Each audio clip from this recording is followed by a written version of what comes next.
questions? I have a question. Is Hit it me. on? So this is something I've always thought since I was little. So this when Isaac was gonna be sacrificed, if I can't English. Yes. I thought that he was lied to. He was not lied to directly. There were certain realities that well, it sort of depends how you read it, actually. Yeah. So he was not. Abraham did not say, "I'm not going to sacrifice you," Yeah. because Isaac said, "Where is the lamb?" And Abraham replied, "The Lord will provide a sacrifice." But I always interpret that as he's just lying. So you Which can. is weird. It's not a lie in particular. It's not all the information, perhaps. You can also interpret it this way: that perhaps Abraham was saying, "The Lord will provide a sacrifice," and Abraham knew that God was going to provide something else. Now, he was fully willing to go through with sacrificing Isaac, but maybe Abraham was saying, "I have faith that the Lord is going to provide some sacrifice for us to use." It makes more sense now. When I was little, I was like, he's lying. This is how it is. Yeah. Is Isaac absolutely okay with it? Oh, we don't actually know what the family table looked like after the family dinner table looked like after that. Why'd you try and kill me, Dad? So I do not know what Isaac's emotions were in that moment. I imagine they weren't entirely positive.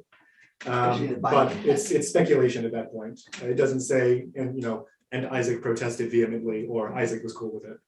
Anything along those lines. It might have just been lost to history. But we know before they went up on the mountain, he said to the servant, Yeah.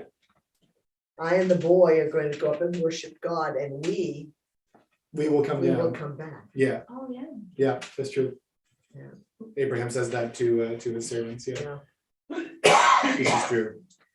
And now I also believe, this is entirely speculation. I believe Isaac would have been brought up with the tenet of we trust in the Lord, and so and he would have seen what happened there. And so I imagine they were able to figure out what happened and be cool with each other, to put it crudely. But yeah. A weird thing I picked up on since I was little. That's a good question. It doesn't seem that Isaac protested when Abraham He's also told quite a him. bit younger. But he went on to lead a nation with God as his guidance, so. This is true. he did this really He certainly well. didn't abandon the faith after this happened. Yes.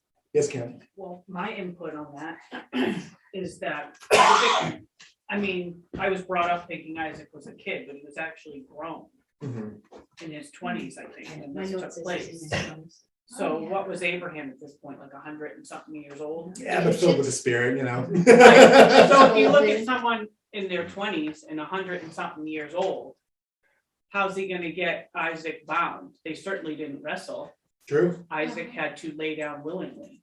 And it's Right. supposed to be a mirror of what What Christ Jesus, did yeah. for us. That's a good point. No, I appreciate that. input, Isaac, Yeah. in my eyes, they didn't say that, Mhm. but when you picture it, he had to lay down willingly. Yeah. That's because he No, terrifying. knew thank you, and he thank you. trusted. That's kind of terrifying.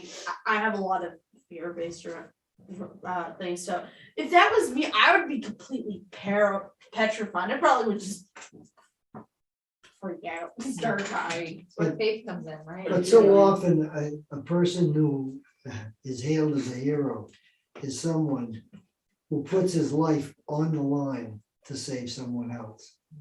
And it's not that unusual. It's unusual, yes, but it shows that the strength of love Trust. for your,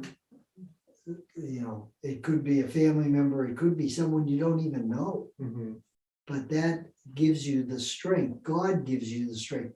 You don't have it. God gives it to you when it's needed. Well, and when your whole existence is defined by your trust in God, then what he asks is what is we can follow that with comfort, knowing that it's going to be for the good of. He's going to work all things for the good of those who love him. Even if that means we die, it'll be for his glory and for the good of those called according to his purpose. And Ally, Hey, you see how much discussion has come about because of your one question? I was like, this is not what I meant. I just meant for that to get cleared up because I've always been confused. No, it's great. The So thing is, we've all got those questions. Yeah. You just asked me. I'm just loud. Can I ask a question about the grammar of verse 32? Or maybe That not grammar, one's gonna the continue. pronouns of verse 32. I'm pretty sure all Yeah, the with he's. him, he, okay, I'm sure. pretty sure all the he's are referring to Trinity parts. I just got entangled, so can you help me figure out which he is he? She is he, that's good. He who did not spare his own son, so God the Father, Yep. but delivered him, God the Son, up for us all, how will he, God the Father, not also with him, God the Son, freely give us all things? Oh, okay. The Okay, second that him makes is the more son. Gotcha. Okay. Also, just. I mean, but again, all God, so. It is, but yeah. And so with the with him, basically they're saying that they have to be together, or what, why with him? There's right? some discussion as to that the with and how that should be interpreted or understood. Some will say it is, all things are given to Jesus, and as we are his brethren, all things are also given to us. So others will say that it is it could be understood as through him, like through with Jesus as the implement, so to speak. All things are given to us for life and godliness, as it were. Unclear, and I couldn't land on a firm understanding of the with. The main point, however, of the passage remains that it is through the work of Jesus that these things are given to us, and we are still the recipients. As far as the actual economy of the with Jesus, how it works there, a little bit unclear is what Paul intends, but it shouldn't obfuscate the meaning of the passage. It shouldn't make unclear the meaning of the passage.